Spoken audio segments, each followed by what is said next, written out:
ولولا إذ دخلت جنتك قلت ما شاء الله।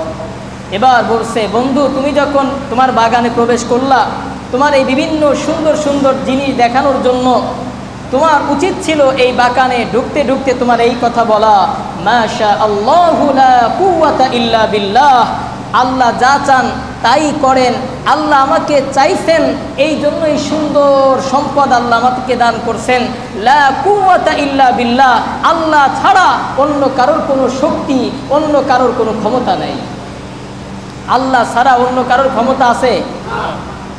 প্রিয় ভাইরা, দুনিয়াতে আমরা কত দেখি, একজন ব্যক্তি অনেক বড় লোক, ক্যান্সার হয়েছে, যে ক্যান্সারের ট্রিটমেন্ট করতে গিয়ে জীবনের সব উপার্জন ঢেলে দেওয়া লাগছে, এরপরে ভিক্ষার থলি নিয়ে বের হওয়া লাগছে, মানুষের কাছে সাহায্য চেয়ে বেড়ানো লাগছে। এরকম নজির বাংলাদেশে এক দুইটা না অসংখ্য আছে। কথা বলুন ঠিক কিনা?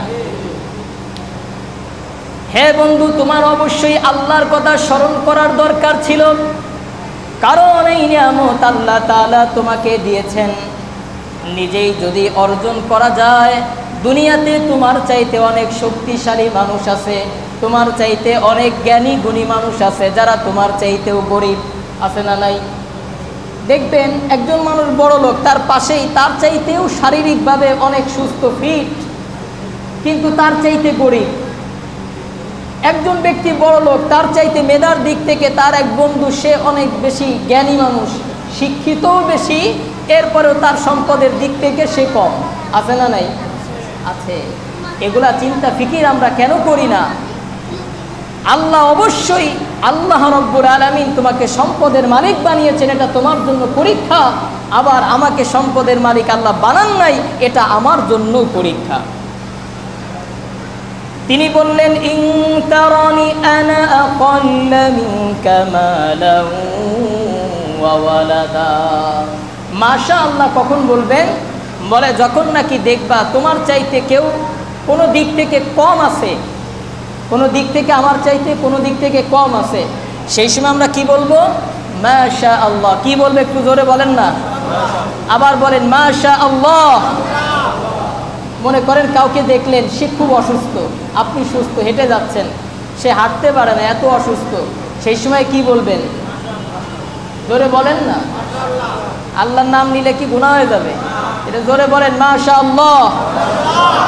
মাশাআল্লাহ কতবার জীবনে বলি নাই?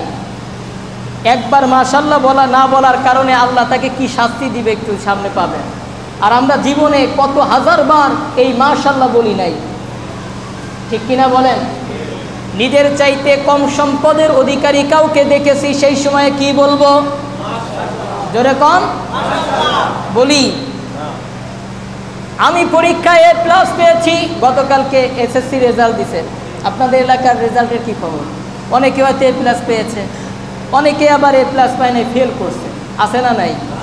তো যে A+ পাইছে সে কি করবে? ওকে দেখে বলবে পড়াশোনা করস না বেটা, এই জন্য ফেল করছ, যা এই পড়াশোনা করস না, আমি পড়াশোনা করেছি এই জন্য আমি A+ পেয়েছি, এই কথা বলবে না কি বলবে বলেন?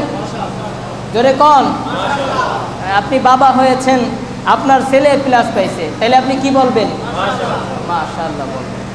কারণ আল্লাহ যদি চাইতো তাইলে এই পরীক্ষার ভিতরে সে তো অসুস্থ হইতে পারতো, পারতো কি পারতো না?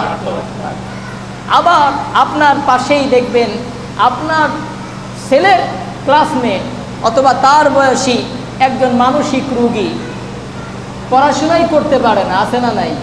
তো তার চাইতে আপনার ছেলেকে ভালো রেখেছেন কে? এই জন্য শুকরিয়া আদায় করতে হবে কার? আল্লাহ।